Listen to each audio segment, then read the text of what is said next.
একাদশ শ্রেণীর এডুকেশন বিষয়ে দ্বিতীয় সেমিস্টার পরীক্ষাতে কোন প্রশ্নগুলো আসতে চলেছে? 10 নম্বরের কোন বড় প্রশ্নগুলো গুরুত্বপূর্ণ, 5 নম্বরের কোন বড় প্রশ্নগুলো ভীষণ ইম্পর্ট্যান্ট, পাশাপাশি 2 নম্বরের জন্য কোন প্রশ্নগুলো পড়া থাকলে তোমরা পরীক্ষাতে 100% কমন পাবে, সেটাই এই ভিডিওতে সম্পূর্ণরূপে জানাবো। আজকের এই সাজেশন ভিডিওতে আমরা মূলত সমস্তটাই শেয়ার করে দেবো। এডুকেশন বিষয়ে 10 নম্বরের প্রশ্ন, 5 নম্বরের ইম্পর্টেন্ট প্রশ্ন, পাশাপাশি 2 মার্কের যে গুরুত্বপূর্ণ প্রশ্নগুলো রয়েছে প্রতিটা প্রশ্ন। পরপর প্রশ্নগুলি যেভাবে তোমাদের সামনে উপস্থাপন করব তোমরা দেখলেই বুঝতে পারবে কত কম প্রশ্ন তোমাদের জন্য নিয়ে আসা হয়েছে। প্রতিটা প্রশ্ন কিন্তু ভীষণ সাজেস্টিভ, প্রতিটা প্রশ্ন পরীক্ষাতে আসার সম্ভাবনা রয়েছে। সো ভিডিওটি একদম প্রথম থেকে শেষ পর্যন্ত দেখার অনুরোধ রইল। ভিডিওটি অবশ্যই শেষ পর্যন্ত দেখবে, তার কারণ যদি এডুকেশন পরীক্ষাতে ভালো রেজাল্ট করতে চাও তাহলে আজকের এই ভিডিওতে বলা প্রতিটা প্রশ্ন তোমাদেরকে পড়তে হবে।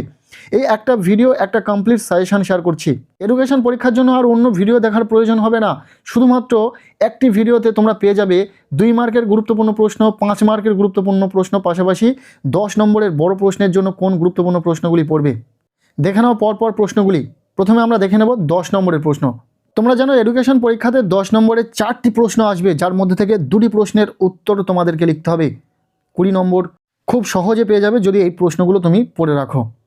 প্রথম থেকে দেখে নাও, অধ্যায়ভিত্তিক আমরা 10 নম্বরের যে বড় প্রশ্নগুলো হয় সেগুলো বলে দিই। বৃদ্ধি ও বিকাশ থেকে যে প্রশ্নগুলো পড়বে, প্রথম প্রশ্ন, শিশুর বিকাশের মূল নীতিগুলি লেখো। এর সাথে বৃদ্ধি ও বিকাশের মধ্যে সম্পর্ক এবং পার্থক্যগুলি আলোচনা করো। এরপর দ্বিতীয় প্রশ্ন, বৃদ্ধি ও বিকাশে শিক্ষক ও পিতামাতার ভূমিকা আলোচনা করো। ভীষণ গুরুত্বপূর্ণ প্রশ্ন। এরপর 3 নম্বর প্রশ্ন, বৃদ্ধি ও বিকাশের প্রভাব বিস্তারকারী উপাদানগুলির নাম লেখো। এর সাথে বৃদ্ধি ও বিকাশের শিক্ষাগত তাৎপর্য লেখো। এই 3টি প্রশ্নই যথেষ্ট। এই অধ্যায় থেকে খুব গুরুত্ব সহকারে তোমরা এই 3টি প্রশ্ন পড়বে। এরপর বিকাশের উপাদানসমূহ, এখান থেকে মাত্র 2টি প্রশ্ন তোমাদেরকে পড়তে বলবো। প্রথম প্রশ্ন, শিশুর বিকাশে বংশগতি ও পরিবেশের গুরুত্ব সম্পর্কে আলোচনা করো। এর সাথে শিশুর বিকাশে বিদ্যালয়ের ভূমিকা লেখো। এই প্রশ্নটি অত্যন্ত গুরুত্বপূর্ণ একটি প্রশ্ন। এরপর দ্বিতীয় প্রশ্ন, মিথস্ক্রিয়া কি? শিশুর বিকাশে মিথস্ক্রিয়ার গুরুত্ব লেখো। এই 2টি প্রশ্ন এখান থেকে খুব ভালো করে দেখে রাখবে। এরপর আমরা দেখে নেব বিকাশের স্তরসমূহ। এখান থেকে যে প্রশ্নগুলো গুরুত্বপূর্ণ রয়েছে, প্রথম প্রশ্ন, মানব শিশুর জীবন বিকাশের পর্যায় বা স্তর বলতে কি বোঝো? এই পর্যায়ের গুরুত্ব বা তাৎপর্য লেখো। ভীষণ ইম্পর্টেন্ট প্রশ্ন, খুব ভালো করে পড়বে। এরপর 3 নম্বর প্রশ্ন, প্রাথমিক শিক্ষা কি?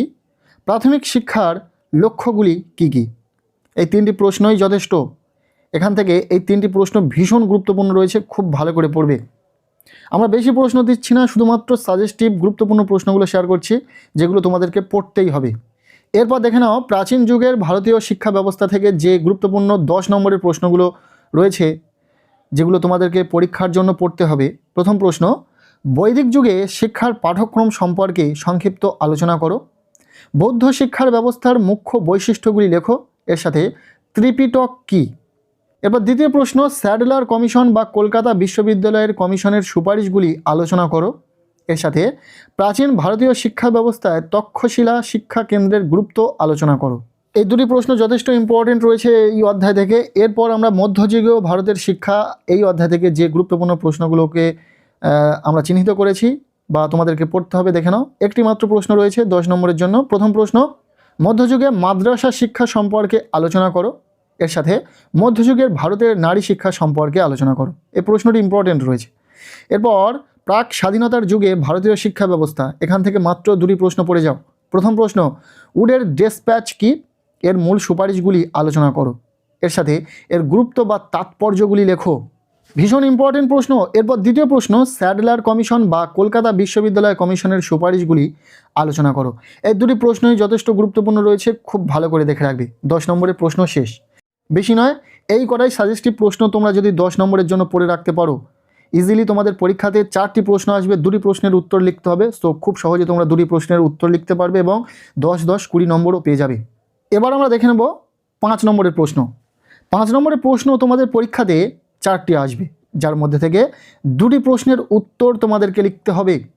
2টি প্রশ্নের মান 5 করে 10 নম্বর। সো 10 নম্বর খুব সহজে পেতে পারো যদি এখানে থাকা ইম্পর্টেন্ট 5 মার্কের প্রশ্নগুলো পড়ে রাখো। সো পরপর আমরা 5 নম্বরের যে গুরুত্বপূর্ণ প্রশ্নগুলি রয়েছে দেখে নেব। প্রথম প্রশ্ন, মনোবিজ্ঞানের লক্ষ্য, প্রকৃতি, পরিধি, গুরুত্ব আলোচনা করো। ভীষণ ইম্পর্ট্যান্ট একটি প্রশ্ন। দ্বিতীয় প্রশ্ন, শিক্ষা মনোবিজ্ঞানের বৈশিষ্ট্য অথবা পদ্ধতিগুলি লেখো। এরপর 3 নম্বর প্রশ্ন, শিক্ষা ও মনোবিজ্ঞানের সম্পর্কটি ব্যাখ্যা করো। নেক্সট 4 নম্বর প্রশ্ন, জ্ঞান লাভের প্রক্রিয়া হিসাবে সংবেদনের স্বরূপ বিবৃত করো। এরপর 5 নম্বর প্রশ্ন, প্রত্যক্ষণ সম্পর্কে গেস্টালের মতবাদ ব্যাখ্যা করো। ভেরি ভেরি ইম্পর্টেন্ট প্রশ্ন, খুব ভালো করে পড়বে। এরপর 6 নম্বর প্রশ্ন, থর্নডাইকের শিখন তত্ত্বের মুখ্য সূত্রগুলির শিক্ষাগত তাৎপর্য লেখো। এই প্রশ্নটি অত্যন্ত গুরুত্বপূর্ণ প্রশ্ন, খুব ভালো করে পড়বে 5 নম্বরের জন্য। যে প্রশ্নগুলো বলছি তার মধ্যে থেকে হুবহু প্রশ্নগুলি তোমরা পরীক্ষাতে দেখতে পাবে। পরের প্রশ্ন, অন্তর্দৃষ্টি কি? অন্তর্দৃষ্টিমূলক শিখন কাকে বলে? নেক্সট, গেস্টাল্ট মতবাদের ত্রুটিগুলি উল্লেখ করো। এরপর 9 নম্বর প্রশ্ন, পর্যবেক্ষণ পদ্ধতি কাকে বলে? পর্যবেক্ষণ পদ্ধতির ব্যবহার লেখো। ভেরি ভেরি ইম্পর্টেন্ট একটি প্রশ্ন, খুব ভালো করে পড়বে। এরপর 10 নম্বর প্রশ্নটি আরও বেশি গুরুত্বপূর্ণ। ভারতীয় সমাজ সংস্কারক হিসাবে রাজা রামমোহনের অবদান সংক্ষেপে আলোচনা করো। ভীষণ সাজেস্টিভ প্রশ্ন।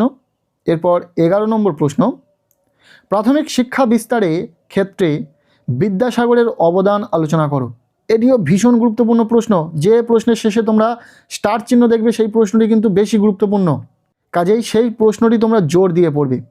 এরপর 12 নম্বর প্রশ্ন, নারী শিক্ষায় বেগম রোকেয়ার অবদান আলোচনা করো।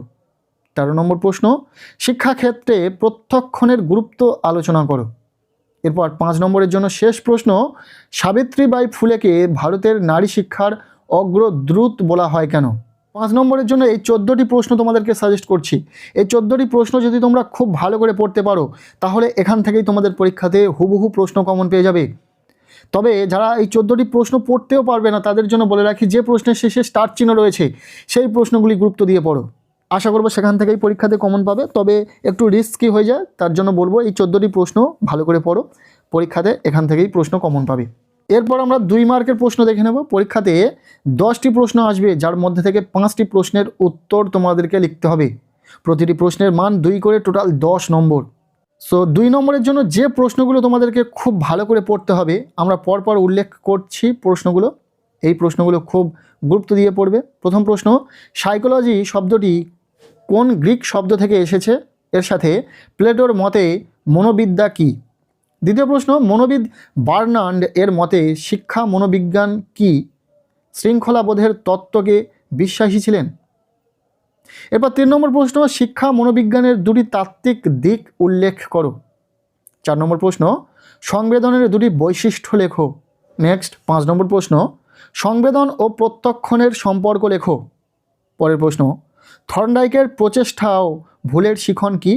এর সাথে প্রজল বক্স কি? এই প্রশ্নটিও ভীষণ ইম্পর্টেন্ট। ফল লাভের সূত্রটি ব্যাখ্যা করো। প্রচেষ্টা ও ভুল শিখন কৌশলের অর্থ কী?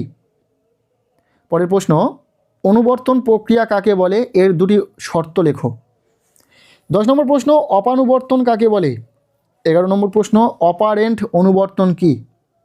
পরের প্রশ্ন, ধনাত্মক, ঋণাত্মক ও শূন্য সহগতি বলতে কি বোঝো? উদাহরণ দাও।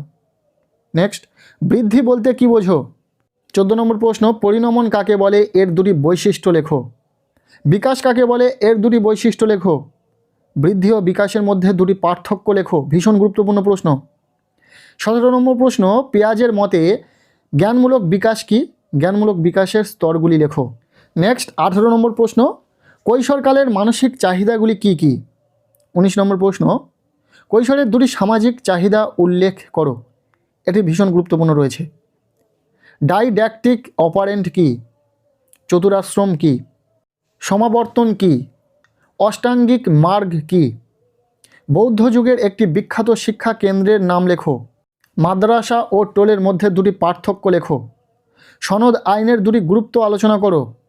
হান্টার কমিশনের সুপারিশ কোর্স এ এবং কোর্স বি প্রসঙ্গে কি বলা হয়েছে? ভীষণ গুরুত্বপূর্ণ প্রশ্ন। কাকে এবং কেন আধুনিক ভারতের পথিকৃৎ বলা হয়? পরের প্রশ্ন, রামমোহনের শিক্ষার লক্ষ্য কী ছিল? বিদ্যাসাগর রচিত যে কোনো 2টি শিক্ষামূলক গ্রন্থের নাম লেখো। পরের প্রশ্ন, বর্ণপরিচয় রচনার উদ্দেশ্য কী ছিল? এরপর শেষ প্রশ্ন, বেগম রোকেয়া কেন বিখ্যাত?